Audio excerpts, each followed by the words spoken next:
Welcome to Movie Oubliette, the film review podcast for movies that most people have mercifully forgotten. I'm Dan. And I'm Conrad, and in each episode, we drag a forsaken film out of the oubliette, Discuss it and judge it to decide whether it should be set free or whether it should be thrown back and consigned to oblivion forever.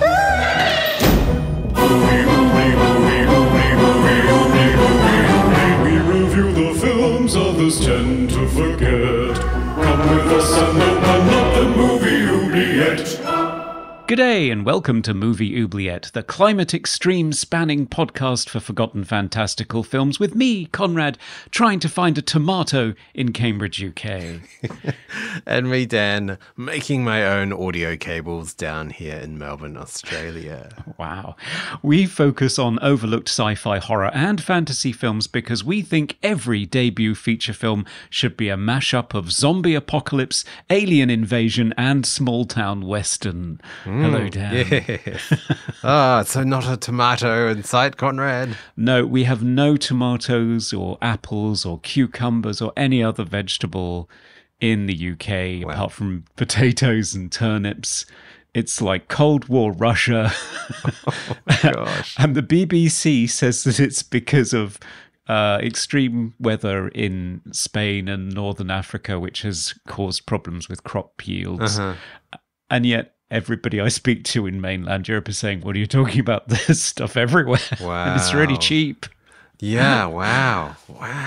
I was actually talking to a Brit a couple of weeks ago, and she was telling me, her boyfriend's a Brit, but she's been living in London for the last 6 years or something. She was telling me that Jamie Oliver's new show is, the focus of his show is how to use less electricity and less gas to prepare food. Yes. And I'm just like, wow, it's wartime in the UK right now. We have rationing on food in supermarkets in the UK on salad, fruits and vegetables. Wow. Yeah. That's crazy. Yeah. But it's got nothing to do with anything other than climate change, says the government. There is no difference between the UK and every other country in Europe. Right. No. Okay. There is no reason why this is happening. That there's nothing you could point to that separates us from, say, the European Union. Nothing. No. It's all fine. Oh, yeah. Nothing to see here. It's bullshit. Meanwhile, so I'm going to start growing my own vegetables. You're creating your own audio cables, which is very enterprising. Well, no, I mean, I'm starting from the bottom. I'm making the easiest cable you can possibly make, which is just a TS cable. It's very, very easy. But yeah, I'm buying all the parts. I bought like 20 meters of cabling. I bought all the connectors separately. I've got a soldering iron and solder. And so I've started making my own cables because I need quite short cables for my synth jamming that I've been doing. And all my cables at the moment are 3 meters long. And it's just a nightmare setting up because it's just spaghetti everywhere. Just having short, perfectly lengthed cables would be a dream. So that's the reason behind that. I'm remembering the days of audio separates. Do you remember that when you had hi-fis, like you had your tape deck and you had your radio and you would have to connect them all up with these phono leads and they were all 2 meters long and there'd just be this mess behind. I remember it well. Yeah. But it's good. It's good. I mean, it's good also because now I can fix faulty cables. So if anything does go wrong, I can take it apart and fix it, hopefully. But yeah, impressed. Yeah, it's a start. It's early days. It's not like I'm making my own synths or anything. So you got to start somewhere. Yeah. Oh, it won't be long. You're going to have your own Etsy store, I'm sure. No, I don't think so.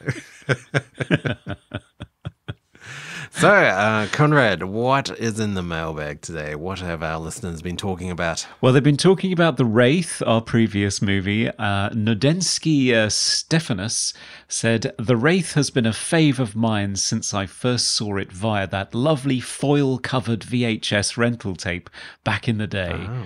I remember that, actually. It was all shiny, the VHS. Wow. Oh, really? Right. Yeah, it was. It was quite impressive.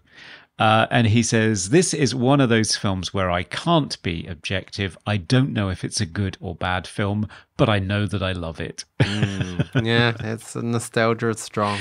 That's where I landed as well. It's like, objectively, this is not a great film, but I don't know. I don't hate it for some reason. Yeah, okay. But there was some criticism. Wicked Person said, Clint Howard was so unwatchably awkward in this, supposed to be colourful and entertaining, no doubt, but it just kept us earnestly cheering for him to be the next guy to be killed by the Wraith. It had been some time since the Carbonite Carbonite? I'm not sure. Maneuver. That's a Star Trek episode that he was in, wasn't it? Oh, right, okay. And all downhill from there for Clint. On Star Trek, he had his own starship. In Wraith, he's the guy without a racing car. Right, yeah. And he doesn't die in the movie, does he? He doesn't know he survives, so he could be in the sequel. Right. When we asked whether people preferred random races or dance-offs to resolve conflict, right. Hugo Rioja said, hard to choose, going with random races. Yeah, I mean, I would probably choose random races too. Dance-offs just makes zero sense. That's why I could never get into West Side Story, because it's supposed to be, these hard-bitten gangs on the streets, and they're just like clicking their fingers and sort of dancing about in unison. I don't get it. Yeah, but they've got switchblades, Conrad. Yeah. It's gritty. Dangerous. Yes. Kevin from Planet X said, if Wraith didn't satisfy your thirst for questionable 80s revenge-fueled car movies recommended by brothers, feast your eyes on Rolling Vengeance from 1987. My brother made me watch this back during the VHS days more times than I care to remember. No idea how well it's aged, but if I had to guess, I'm going to say it's probably not aged well. Okay, yeah. Never heard of that movie. No, me neither. I wonder if it has a sci-fi horror or fantasy twist. I'll have to look it up. And finally, we heard from Serge of Cold Crash Pictures. Hello, Serge. Hello, Serge. And he said, The Wraith is a film that dares to ask, what happens when a hero who cannot die takes on a villain with no motivation? Lots of talent on both sides of the camera here, but the script is just one of the weirdest, most tension-free stories I've seen in quite a while. The verdict is split in the latest episode of Movie Oubliette, so the deciding vote goes to Dan and Conrad's patrons. I didn't see the film before they recorded the episode, but I'd have voted to throw it back in. Yes. With me. Interesting. I do have to say, script-wise, the dialogue was actually pretty funny. I did really enjoy the dialogue. It's very quotable. It was immensely quotable. We had a lot for the Moobly Awards. So, yeah. But, yeah, tension-free, has to be said. That's quite true. Yes. And, yes, the female lead, Sherilyn Fenn, could quite easily have been a sexy lamp. Yes. So, will there be more interesting female characters in today's film, Dan? Well, I'll go find out. I'm outside for some reason in a field, and it's raining. Nice. There's smoke coming from me, and cows and crickets being beamed up into the sky. Good grief. Okay, I think the movie's here. Quick, come back. Hey, don't you fucking mess with me, boy, you fucking little fucking wanker. You're still smoking now. I know. I should probably just strip naked at this point. That'll be awkward. I'll just deal with it. All right. Well, today the movie we will be discussing is the 2003 Australian horror sci-fi Undead. Ooh. It's written and directed by the Spierig Brothers, identical twins Michael and Peter Spierig. And it stars Felicity Mason, Mungo Mackay, Rob Jenkins, Lisa Cunningham, Dirk Hunter, and Emma Randall. Ooh, and what happens in Undead? I'm guessing zombies. Well, it's the early 2000s in small town Berkeley, Australia, as a reluctant beauty queen winner, Renee seeks to leave the godforsaken town forever. Unfortunately, her plans are thwarted by a meteor shower, turning the townspeople into ravenous, soft as butter, slow-moving, intestinal-spilling zombies. Accompanied by pregnant Sally Ann, her boyfriend Wayne, 2 incompetent police constables, and the most wooden acting local gun shop owner Marion, they battle the undead, acid rain, alien abductions, and a rapidly depleting film budget to flee the town. Will they survive the apocalypse, or will the film's computers crash enough times not to render out the early 2000s CGI? We'll find out after the break in Undead. Oof, cannot wait.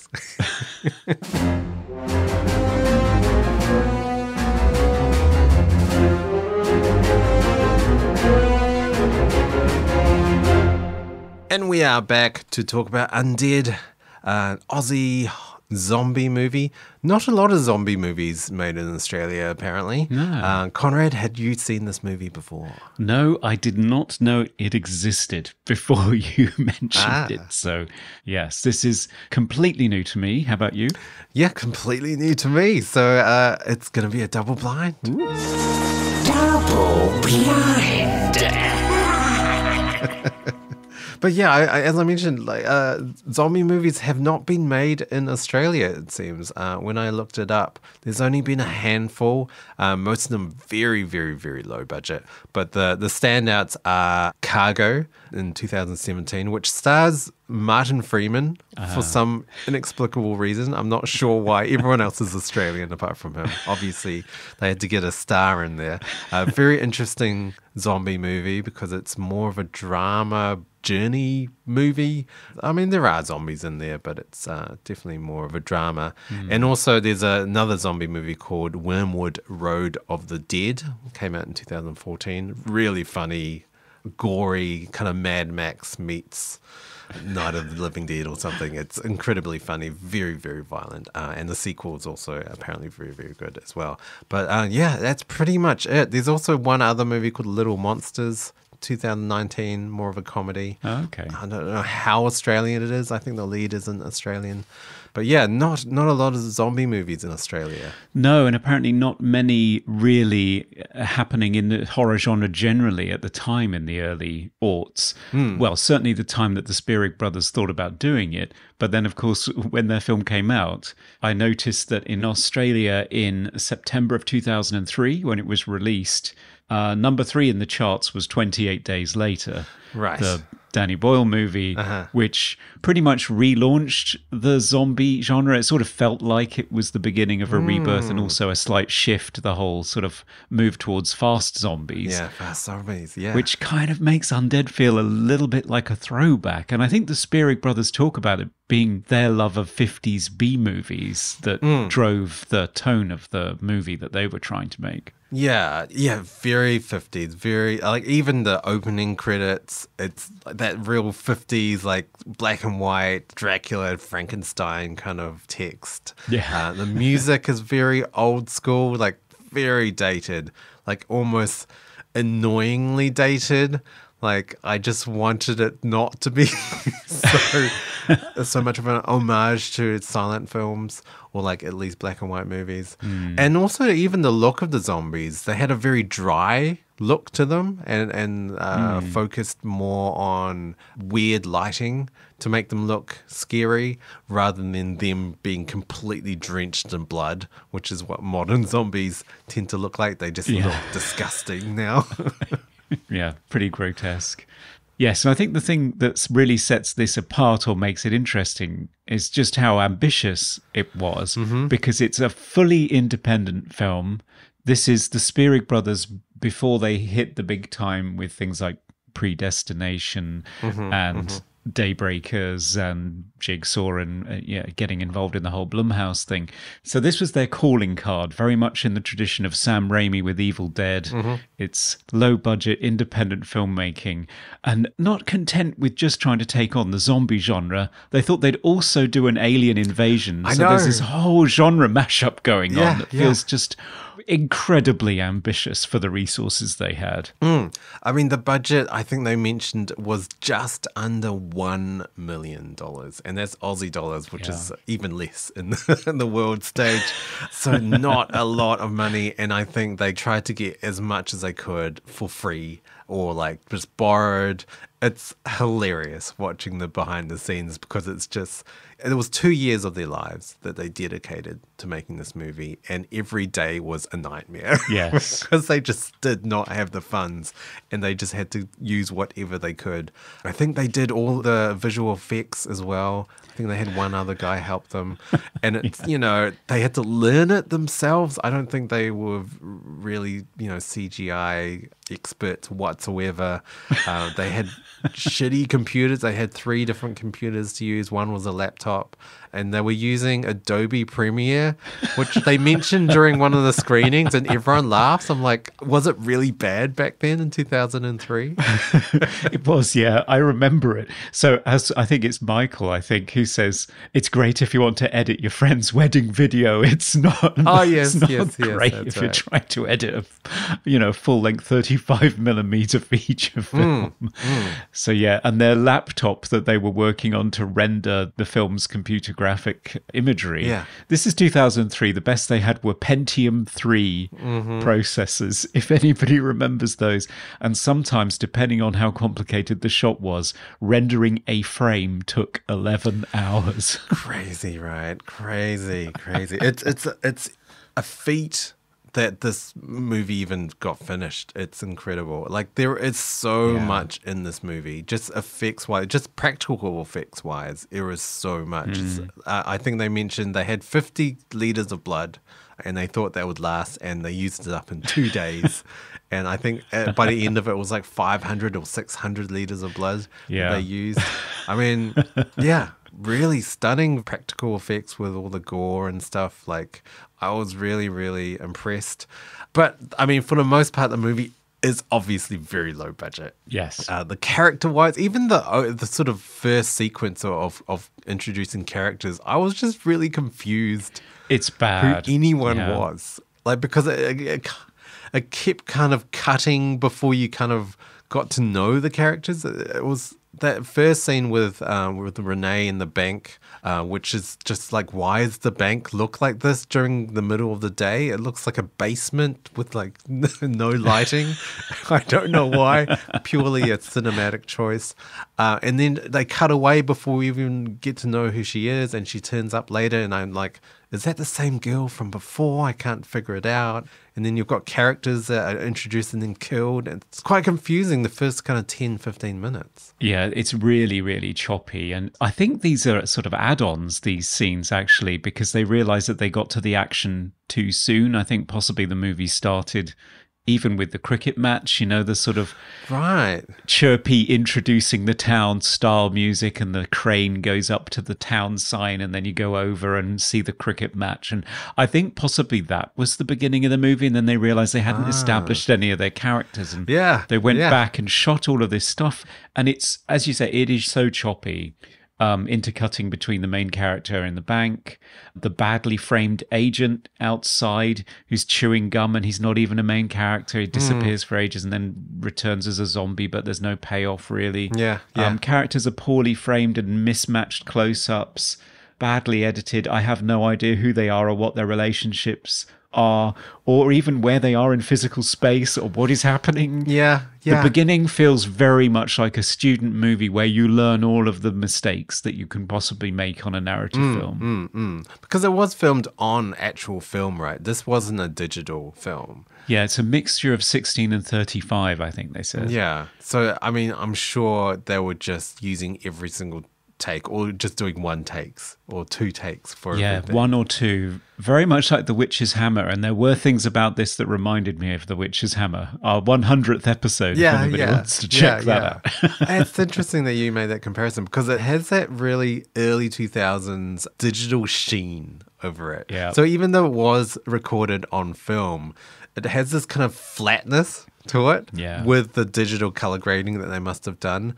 And it just makes everything look washed out and desaturated and like quite ugly. It does. Like a lot of scenes are almost black and white.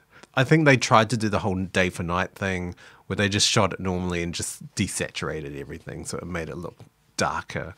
But it just looks real bland as a result. Yeah. I did feel sorry for the cinematographer, Andrew Strayhorn, who mentions how much, on the commentary track, how much effort he put into graduating the lighting for certain things and lighting certain characters in certain ways to show their slow decline and all this kind of thing. And it's all gone. You can't see it. The color grade is just so vicious. Yeah, it does take away all the depth from the visuals.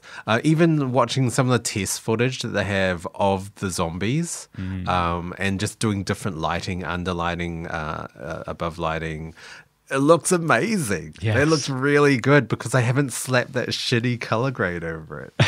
It looks more terrifying. Yeah, they're experimenting with different frame rates and stuff. Yeah, it does. It looks really good, but obviously the limitations of the digital color grading at the time. I mean, they use it very creatively. I mean, it's very sort of orange and sepia-toned Australian outback visual style until the very, very first zombie reveal. And then, bang, all of a sudden it's blue. Yeah, that's that. For the rest of the movie. 2000s blue, yes. Yeah. We're orange and blue. Sci-fi / horror, just blue, everything. Yeah. It does have that look. It really does.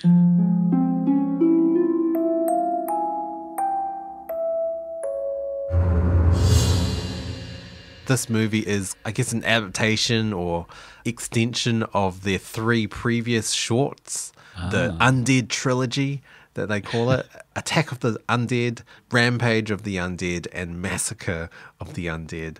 So that often happens with filmmakers. They make a short it's more like a pitch for a feature, although they got 0 funding for this movie, right? No, it's all money that they begged, borrowed, and stole from family and friends and scrimped and saved from working on commercials. Yeah, the behind the scenes are quite hilarious because they suffered every single day. Like, I think one of the directors, he got really sick in the first, 1 or 2 weeks. Yeah. To the point where he had to lie down after every take. He said that his skin turned a weird color and his tongue kept bleeding. Horrible. Yes. Horrible. They were all very sick. Yeah, the fact they couldn't really afford crew, so the 2 directors had to do a lot of the lugging around of gear, packing the vans themselves. I think one of them mentions that they had to drive the truck with the generator in it, but he didn't have a truck license, so that was illegal. And the vans that they had 1 van, and then they had the van that was used in the film, Marion's van. Yes. So that doubled as an actual production van as well, because they just had no money for any vehicles. And there's a really funny scene in the behind the scenes where they were using it. It was a pristine new van, I think, that they used. They were transporting, but once they had to film it, obviously they had to make it look old and beat up. So everyone in the crew, cast and crew, got a chance to kick the shit out of this van to make it look dinged up and, worn. They were using any resource that they could to make this movie, which is so admirable. I mean, it is supposed to be their calling card. So they're going for broke. Originally, when they were planning it, one of them that was a little bit more savvy, who'd worked on these sorts of things before, said, have you got a really long list of alternates for all of your crew? Because as time goes on, you're going to lose people. Because, independent production people are doing it outside of their day job. Over the years or months or whatever that this takes, they're going to lose interest. But they didn't, and they didn't need to. The core group was still there at the end. They said it was just because they loved doing it and because this sort of movie just does not happen in their sort of local film industry. Yeah, yeah. So he said, I think it's Brisbane, I think he said. Yeah, it was, in the northeastern part of Australia anyway. Yeah, but they was just saying that this sort of genre movies just do not happen in Australia, and this type of movie just had not happened. Yeah. Ever. They definitely don't. Yeah, the Australian film industry seems to gravitate toward a lot of comedy and drama. That tends to be our main export in terms of film. And especially back then, genre films just didn't exist. No. You did mention early films from renowned directors like Sam Raimi. What is it with that? Like a lot of really notable directors that are not even really known for horror always start with zombie movies. Yes. So I've got here, like, you've got Edgar Wright with Shaun of the Dead. That was his second film. I just had not. Have you heard of his first film, Fistful of Fingers? No. In 1995. What is this? It's a Western. Edgar Wright did a Western. I haven't seen it. I've never heard of it. But you've got, Zack Snyder with Dawn of the Dead, the remake in 2004, his first film. Danny Boyle, okay, this is his fifth film with 28 Days Later. But then you've got Peter Jackson with Brain Dead. That was his third or fourth film. But Bad Taste is kind of like a zombie movie. I know it's aliens. But yeah, a lot of these kind of renowned directors always start with a zombie movie. Yeah, and I think it's just going to be generational because you're going to have young filmmakers who will be inspired by these filmmakers' films. Yeah. And they're going to do the same thing. I think it's just something that appeals to people that, you can just slap a bit of rotten zombie makeup on all your friends and start hacking them up at the weekend. Yeah, that's true. It definitely seems like a fun type of movie to make as well. Well, I don't know. Watching the behind the scenes, they didn't seem to have a lot of fun on this, really. Well, yeah. They're all sick Yeah. and exhausted. But certainly the end result is fun. So you mentioned that comedy is a genre that's alive and well. This is very much a comedy. Yes, it really is. I think this movie would have been unwatchable without the comedy. Yes.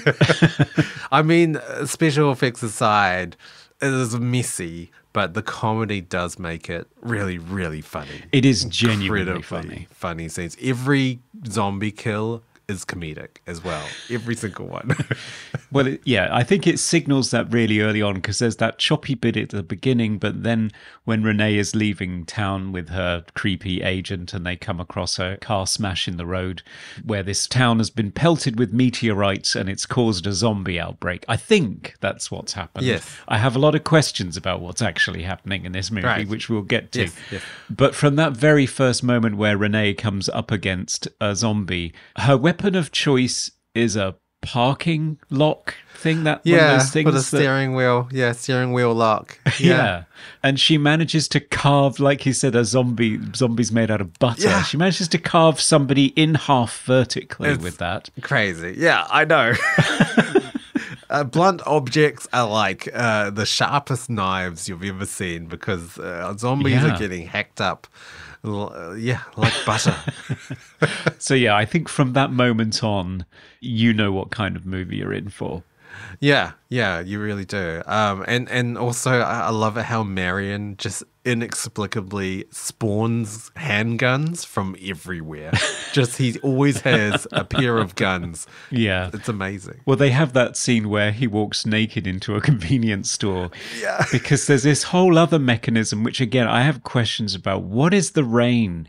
I just do not understand. So characters get pelted with rain sometimes and smoke comes off them and then they hurriedly take their clothes off. But I could not figure out if it's acid rain or if it's rain that cures them of the zombieism that's being put down by the aliens. I just did not understand the mechanism at all. We can come back to that, but just to your point, Marion takes off all of his clothes because he gets covered in rain. Yes. And you don't know this until you suddenly just get this butt shot as they all walk into a convenience store. He's got his boots on and his hat, but nothing else. Now, this apparently was Mungo McKay's idea for a gag. Right. And they suddenly realized they had a continuity problem because he suddenly pulls some guns from somewhere. Yeah, I know. So they just had the hilarious police character, Harrison, played by Dirk Hunter, just says, where the hell did they come from? and just leave it at that. Yeah. I think they're in his boots. That's my guess. Right.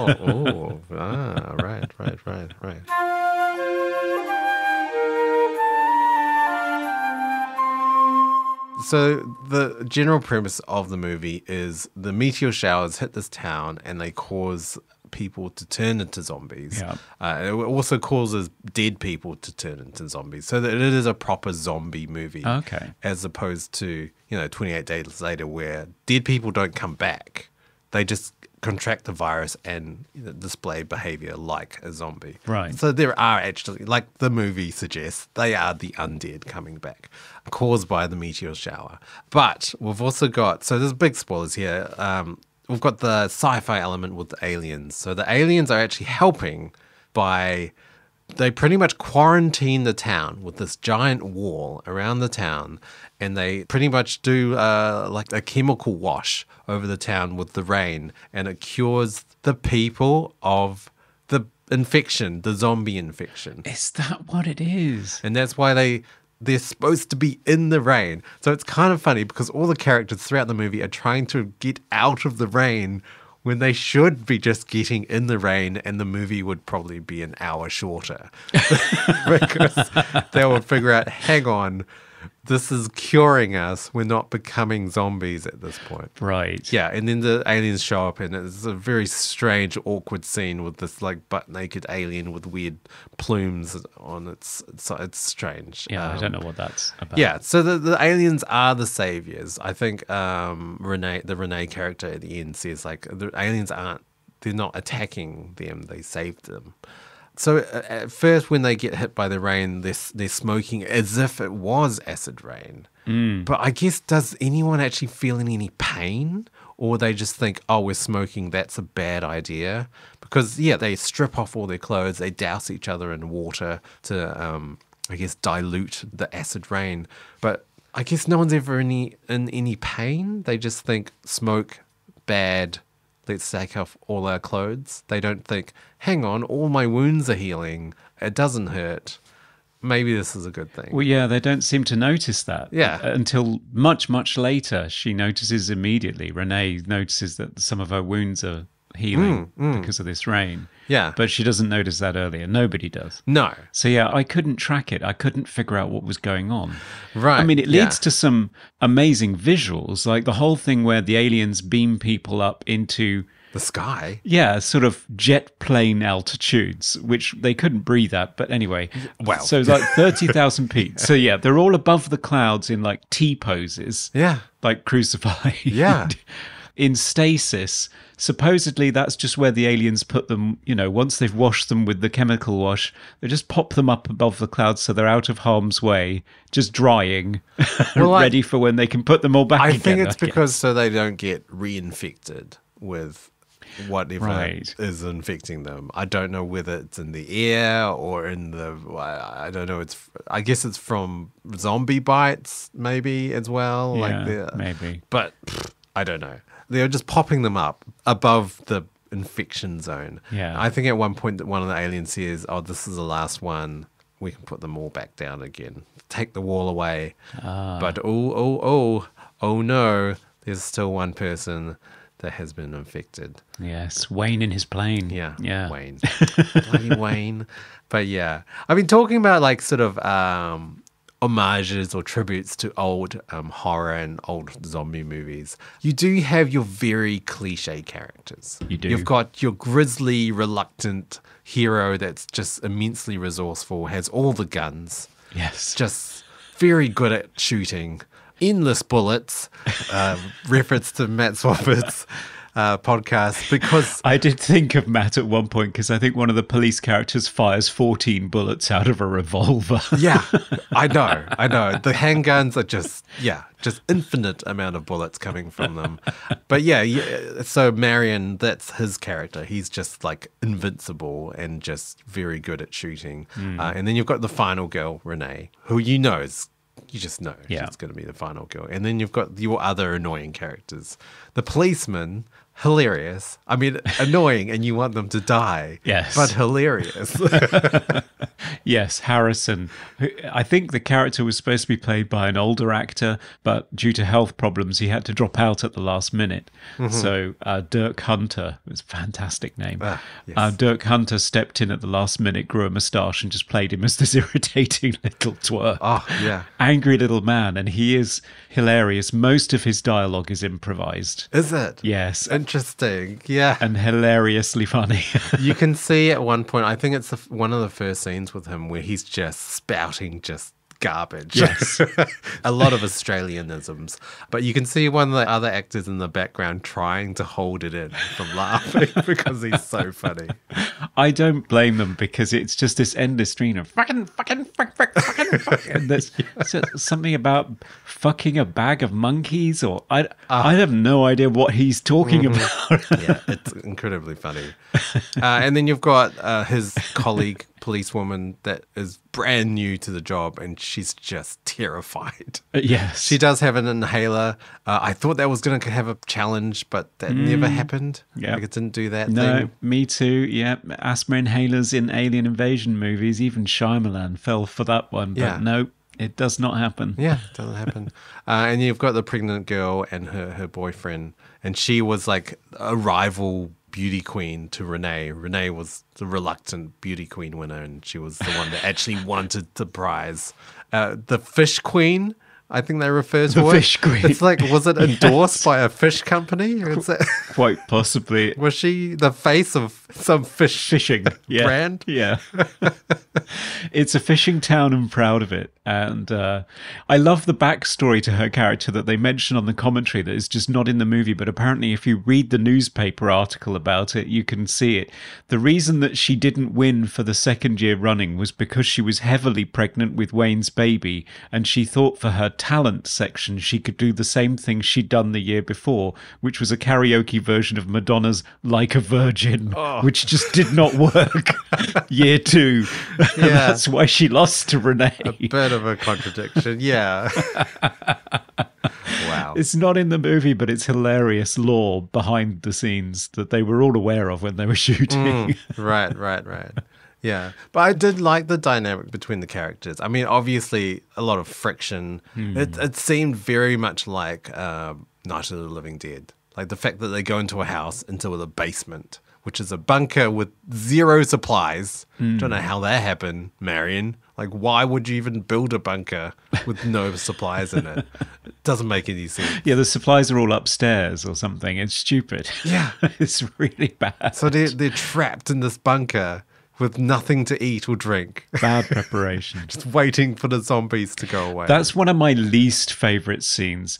It's 4 actors, 5 actors in a tin can just screaming, and I cannot hear anything. It's inaudible. Yeah. And it goes on for so long. Yeah. But then I watched the Australian version, and I believe that is cut down in the American release of the movie. Right. Because I've probably got the Australian version. Yeah, it's still a bit aimless. Like it doesn't go anywhere. No. There's no sort of character development really, a little bit, but it's not, I don't know. It's not very compelling.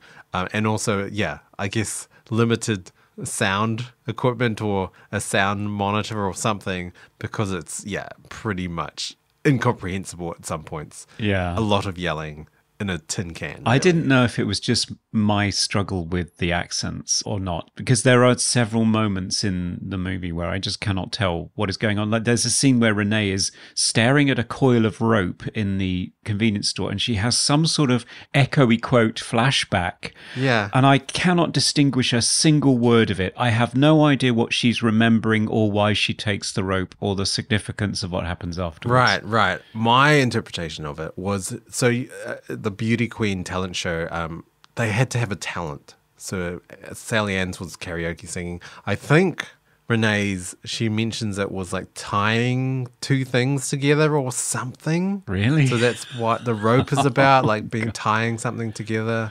Yeah. Does she use the rope? She does, yes. I was waiting for it to pay off. She manages to lasso somebody and then get them pulled that's into right. the propeller of the plane. That's right. Yeah, that scene. That scene.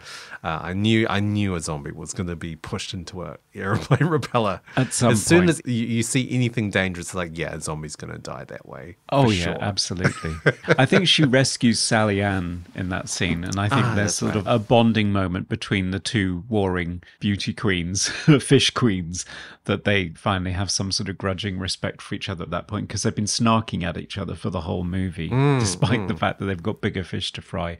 The thing that really confuses me, again, about the bunker scene, it looks like Shelley Ann goes into labour, and then it's just forgotten I know. about for the rest Yeah. of the movie. Yeah. What the hell happened there? Yeah, I guess just like we need the plot to keep moving, so a reason to leave the bunker, and then yeah, I don't know. She just seems to be fine after that. Yeah, maybe it was just wind. I don't know. Yeah. Very strange. What I did find surprising, though, like there is a lot of gore, a lot of violence, but it's always towards the zombies, and you don't get a very satisfying kill of the human characters. No. Really? Or the sort of the main human characters. Like the annoying policeman, he just falls Yes. from a great height, and that's it. Okay. And I guess Molly, she gets hit by the plane, but I don't know. I expected some really good zombie attacks on them, but not really. No, that's true. I don't think anybody... Does anybody actually get killed by a zombie? I don't know. Oh, yeah, the old lady that's driving the car. Oh, yes. I mean, there are a few people that get killed by zombies. There's the guy at the start at the cricket game where he's like, bugger me, and then his whole head just gets knocked off. Yeah.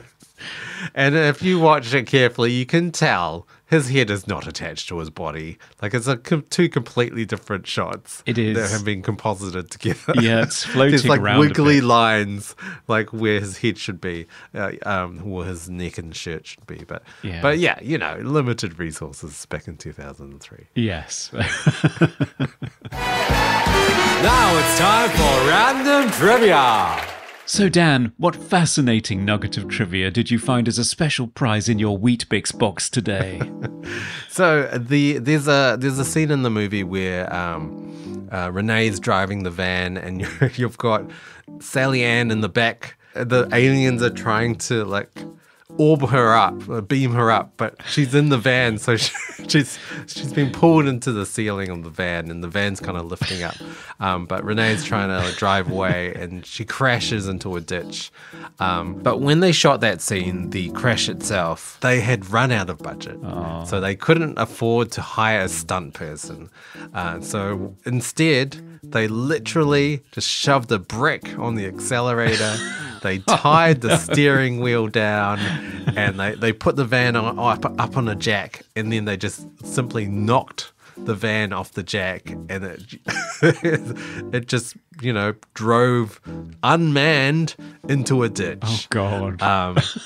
But apparently it was raining so much that when they kicked it off, it just didn't go anywhere because the ground was so muddy and boggy. So they had to push it manually, sort of give it a bit of a push, a shove, and then it just went straight into the ditch. But it's just incredible, like what they had to do to get some of these scenes, rather than just abandon the scene or like maybe cut to it, rather than, you know, showing it. They persevered and did it anyway, with any means possible. Yeah, and sometimes at great risk to themselves and everyone around. Yeah. Because I heard as well, they didn't even have enough money to afford like rigging for the lights or stands for the lights. So they literally chained these lights to trees. They got up on these ladders and just chained the lights to trees. Yep, got to do what you got to do. It's amazing. I love in the behind the scenes as well, you see them building a crane because they can't afford to hire one. for the camera, yeah. So they're building a crane and trying to figure out how to balance it to get it to move smoothly. And honestly, the ingenuity and the can-do attitude, it's really admirable, I think. I loved watching all that stuff. Yeah. And that's our trivia.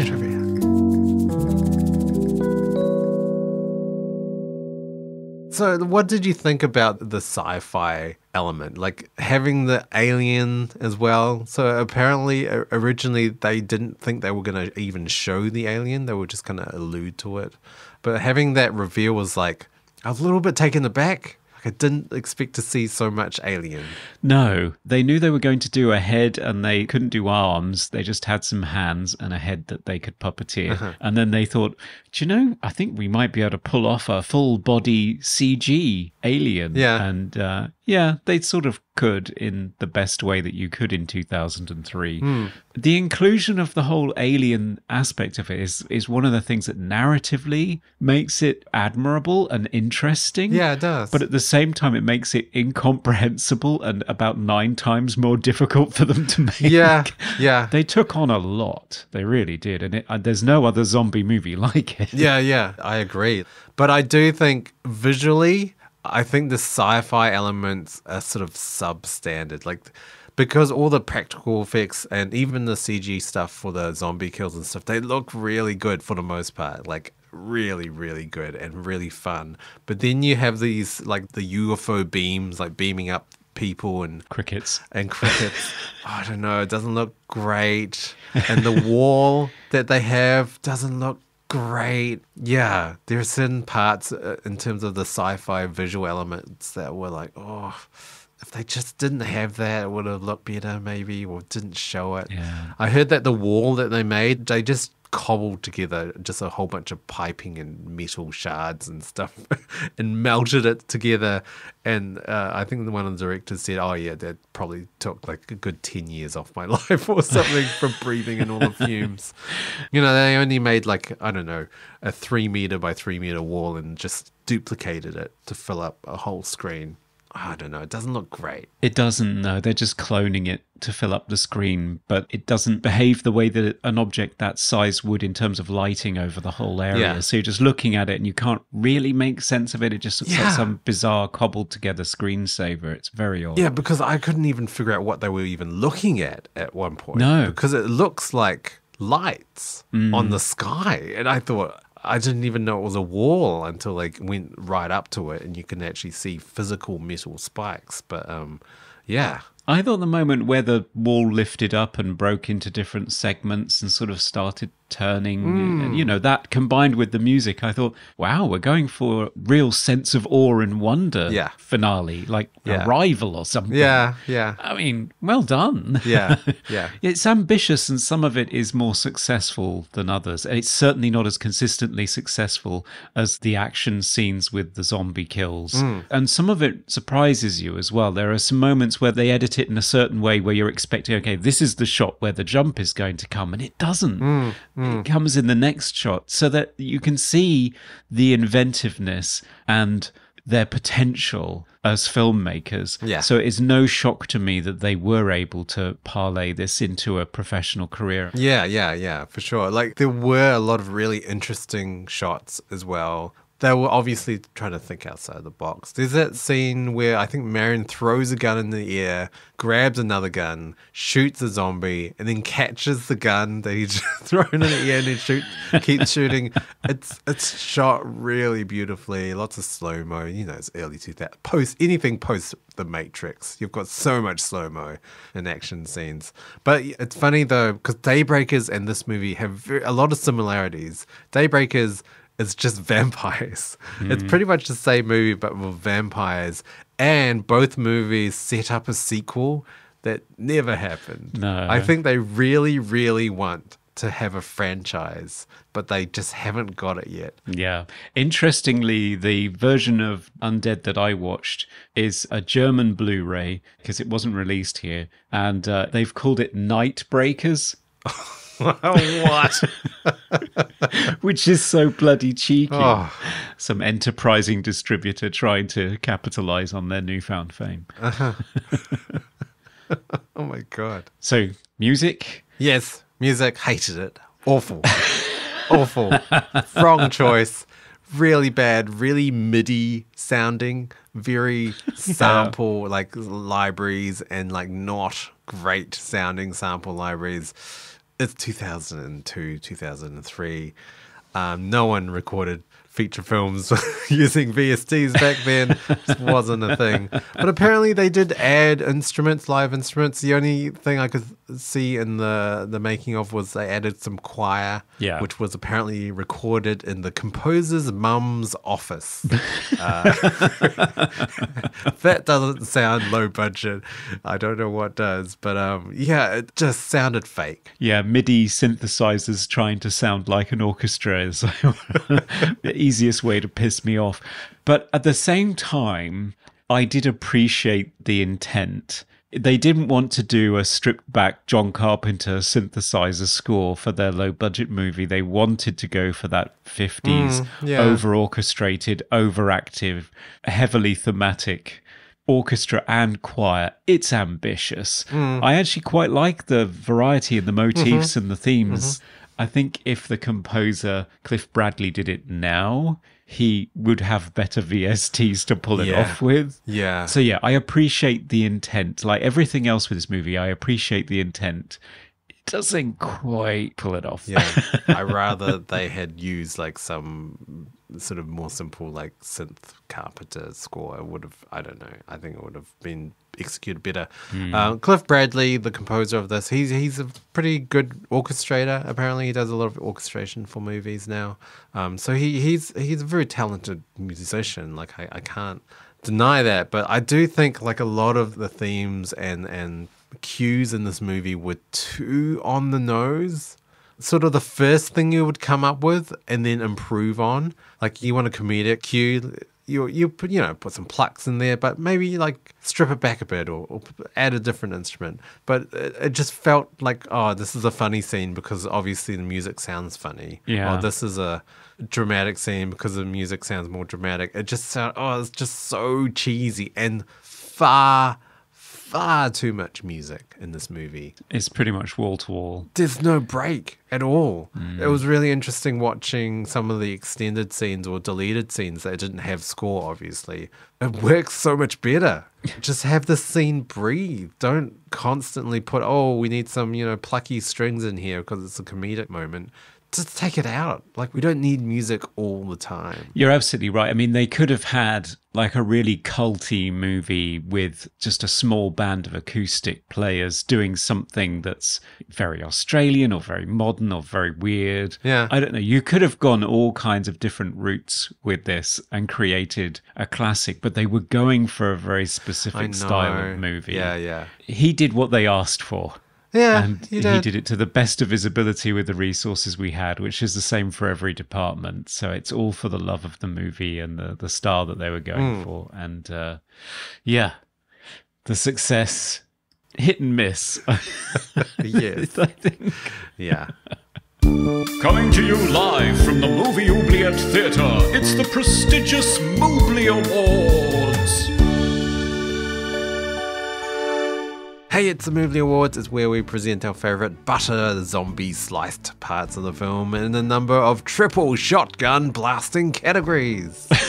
Best quote. My favourite quote is from the annoying but hilarious police constable Harrison after they've broken into Marion's house and he's just yelling about the zombies. And he says, it's all those crack, marijuana, fucking hippie, fucking surfy, fucking doll bludgers, pricks, fucking... It's just comedy gold right there. Yes, I think that's what I was alluding to before, where I just could not tell what the hell he was saying, but it was just hysterical in terms of his energy. But my favorite quote is from the same scene, but it's actually from Wayne. I think he's overshadowed by Harrison, but I think Wayne is really funny too. Yes. And at one point they're saying, have you got a car? Where are the keys? So that they can make a getaway. And they obviously belong to the old lady that just got killed by a zombie that punched straight through her face. And Wayne says, Aunt Aggie has the keys, but she doesn't have a brain. Best hair or costume? There's a clear winner on hair and costume, and it is Harrison's shorts and walking socks. Yes. his socks pulled tight to just under the knee, which makes this officious, angry little man all the more ridiculous. And I love it. Yeah, I mean, I don't get the uniform for policemen or police officers in Australia and New Zealand in the pre-90s or pre-2000s. Like, did they try to make them look the worst that they could look? Because all the policemen were dressed like that. Like, also bus drivers always seem to have knee-high socks and the shortest shorts they could find, and they just look bad. Really bad. Most naughty moment. We've said it already, the most 2000s thing about this movie is the ridiculous digital color grading. Yeah. Which is really harsh, and it's one of these things where it was a new thing and they had all the buttons that they could push and they pushed all of them and it looks like shit, but yeah, it's a new tool, so why not try it? Yeah, because it seems to degrade the fidelity as well. It looks way worse, and also makes it flat. It just doesn't have any depth or sense of lighting whatsoever. It just looks like a flat image. Yeah, it does. It's probably the bit depth or something. Early days for digital grading, and it was very hit and miss, and yeah, it's not great. But they did try to use it creatively with the color switch between orange and blue, and it worked. So yeah, I guess so. 2000s for me, color grading definitely, but also the slow-mo fight scenes or slow-mo gun fights. Yeah. Just anything post The Matrix. And I'm also thinking of like Mission Impossible 2, just so much slow-mo in the early 2000s. Like, just... Yes, John Woo. Yeah, well, it's John Woo. I mean, he was doing it in all his Hong Kong movies as well. It just looks cool. It does. Especially if you're throwing guns. And if you've got a 3-barrel shotgun, like just the most unwieldy weapon to carry around. Yes. You can't just sling it across your shot. It's 3 shotguns welded together with these big bars across. How do the triggers even work? Is there like a big bar across all the triggers? Like, I just don't understand how that worked. Favorite scene? I have a lot of favorite scenes. I mean, I did really love the upside down spurs scene. Why was Marion even wearing spurs? Did he have a horse? Was that just a tribute to like westerns? Like, he's the cowboy? Is that it? Yeah. I think so. Seeing the behind the scenes though, like you have a stunt double just doing a flip on a trampoline with no wall there, and they just composite the wall later, and then have the actor playing Marion upside down, held up by a rope, with 10 crew members. It just looks so good. It's so ridiculous, but just so good. Yeah, it's very nicely orchestrated. All of the action scenes are, I mean, I think my favorite was the very first zombie attack scene on Renee in the car, just because of the suspense and how it undermines obvious jump scares. Like when the agent goes out and there's a woman in a car with her face turned away from the camera and he reaches out towards her and you think, okay, she's going to snap around and that's where the zombie attack's going to happen. And it doesn't. And then the overhead stuff as well, when Renee's on the top of the car with the cameras pointing down. Yeah. And then finally the reveal of the first zombie with the sun behind it, with the beams coming out and the clouds coming over and the music soaring. And I just thought, oh, okay, this is, after the opening, which I just thought, oh God, this is going to be a really terribly done student movie. Yeah. All of a sudden, it was really well orchestrated up to something ridiculous. And I thought, oh, okay, I'm on board now. So yeah, kudos for that. Yeah. Most cliche moment. In every zombie horror movie, you have to have a scene when people go on a shopping spree. Yes. Dawn of the Dead, I think, was probably the thing that kicked this off because, I mean, they were locked down in a shopping mall, so that just had to happen at some point. Yes. But we had it in Night of the Comet, which is sort of quasi-zombies, with previous guests Catherine Mary Stewart and Kelly Maroney. It happens in 28 Days Later, where they're marveling at the fact that Granny Smith's apples seem to have survived for months.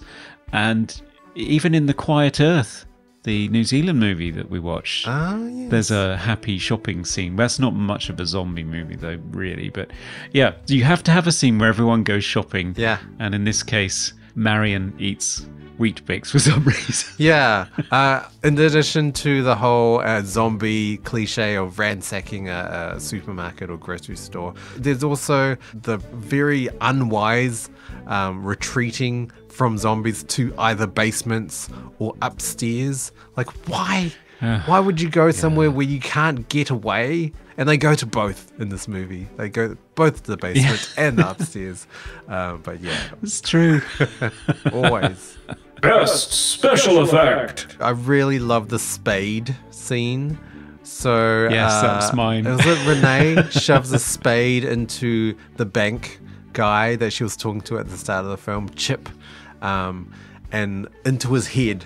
And he tries to move forward, but the spade, because it's kind of erected up above his head, keeps hitting the ceiling or the overhang. And he does that a few times, and then eventually the spade just like peels his face in half. It's so disgusting. It really is.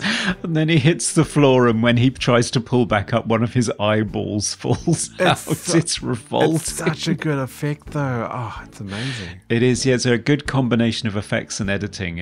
And performance too. So well done to all of them involved. That's definitely my favourite. Favorite sound effect. When they emerge from the bunker, our characters have torch beams that they're using to sort of search the room that they're in.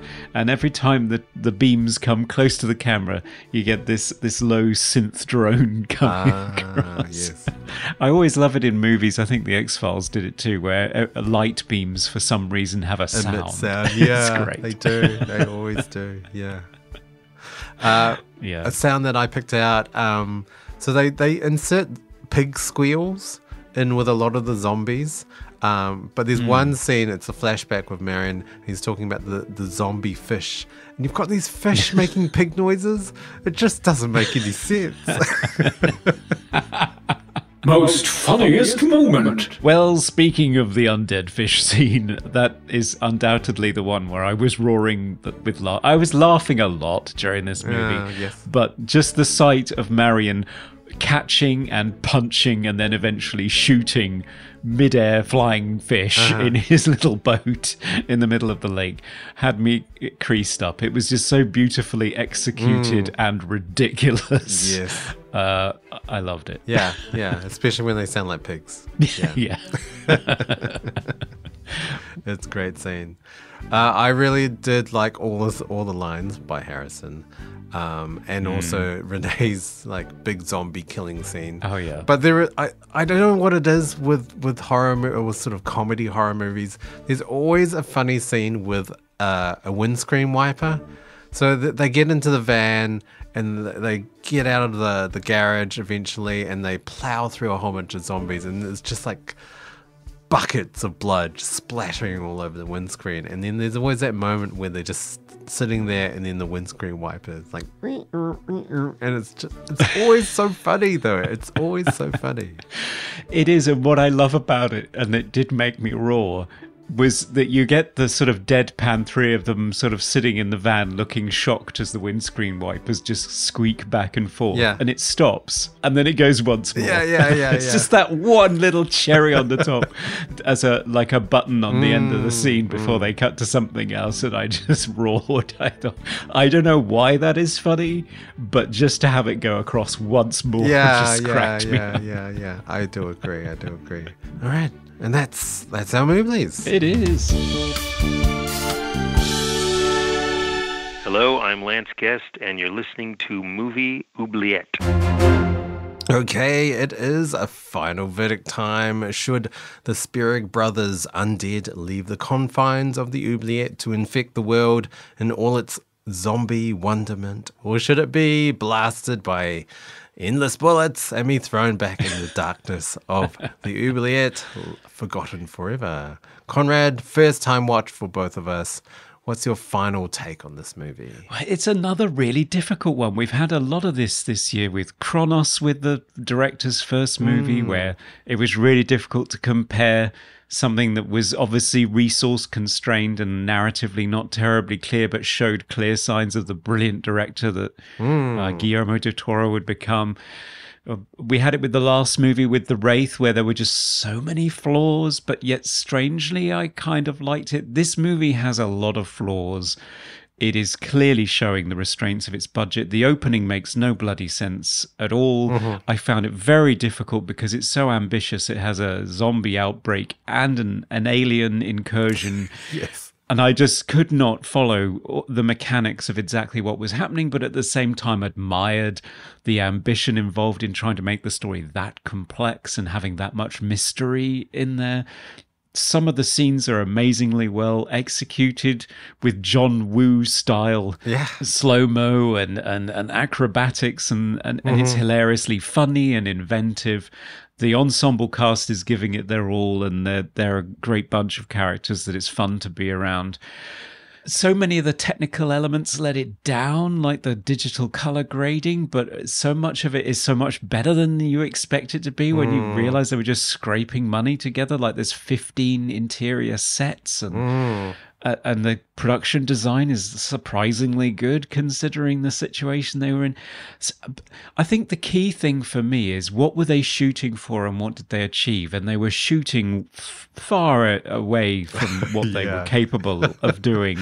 Yes. And they achieve a surprising amount of it. And I do not hate it. I loved watching it. Every single minute of it after the dodgy opening, I was in hysterics and enjoying the inventiveness of it. I did not expect this from the Spierig Brothers. I thought their first movie would be kind of moody and serious like Daybreakers was, but no, this is just like silly, just totally silly. It kind of reminds me of Intruder. I was going to mention that too, yes. Yeah, where it's just like, it's clearly not a good movie. Yeah. But it's so much fun to watch. I can easily see me telling people, hey, you should see this movie. It's really funny. If you want something serious and something good and groundbreaking that's like, hey, a new take on the zombie genre, this isn't it. It's not. It's not that. It's just a really funny movie made with a lot of love and by a bunch of people who were really enjoying themselves when they weren't killing themselves. So yeah, on that basis, I would let it go, actually. I think it's a terrible movie. It is really B grade and obviously low budget.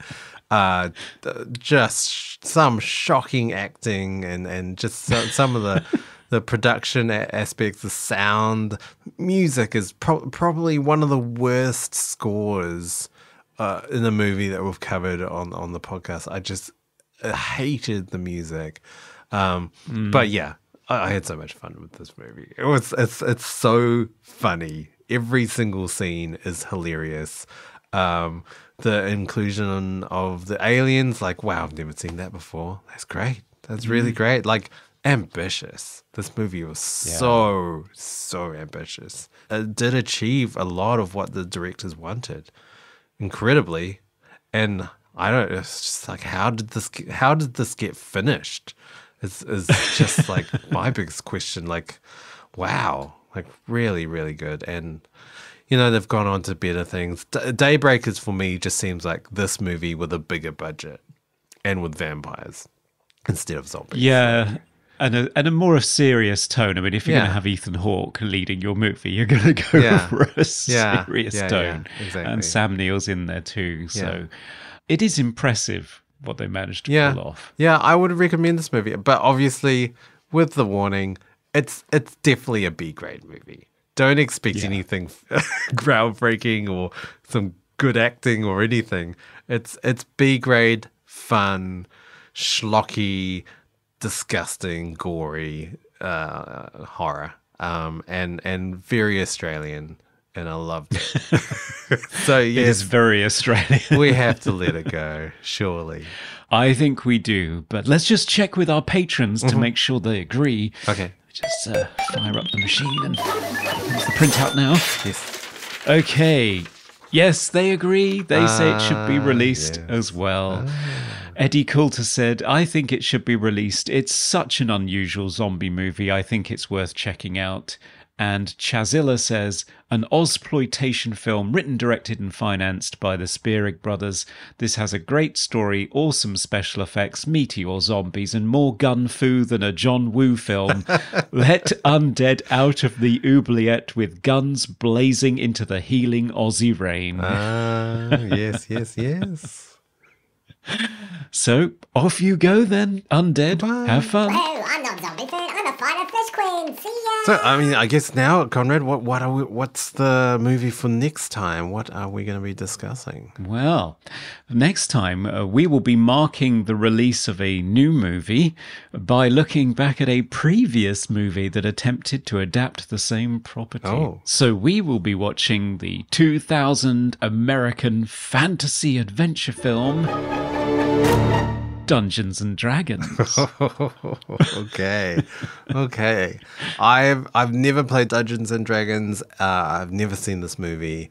So I am going to it completely blind, have no expectations whatsoever. Same here on all counts. Is another double blind for me. But I thought we might need a guide, a dungeon master, if you will, to see us through this. So we will be joined by a good friend of the pod and a great guest who saw this movie in theatres when it was released. Right. So, Ooh.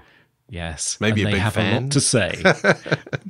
Let's just say they have a lot to say. I'm not sure I'd go that far. Okay. And if you have a lot to say, then please do follow us on our social media. We're Movie Oubliette everywhere. Twitter, Instagram. And you can email us at movie.oubliette@gmail.com. Yes, and if you want to support us, you can become a patron, get your vote in on the patrons' vote of the movie verdict. For as little as $1, you get access to extended segments of the pod. And for $5, you get access to extended interviews with our guests and access to our monthly minisode, which is on video. And for $10, you get to see all our behind the scenes on how we make the podcast and any extra tidbits that we have. You do, and you get to be an executive producer like Chazilla, Eddie Coulter, and Isaac Sutton. So thanks very much for your support. Yes, for sure. And we do have merchandise as well on Redbubble, anything you could ever want. And we also have a YouTube page as well. We delve into some more in-depth look into movies with our video essays. We do, yeah, so check it out. Yes. Until next time, listeners, goodbye. Bye for now. We review the films others tend to forget. Come with us and open up the movie oubliette. You listen to what I say when I fucking say it, and we'll all be eating Mrs. Wellman's barbecue fucking steaks by 6 o'clock tomorrow fucking morning.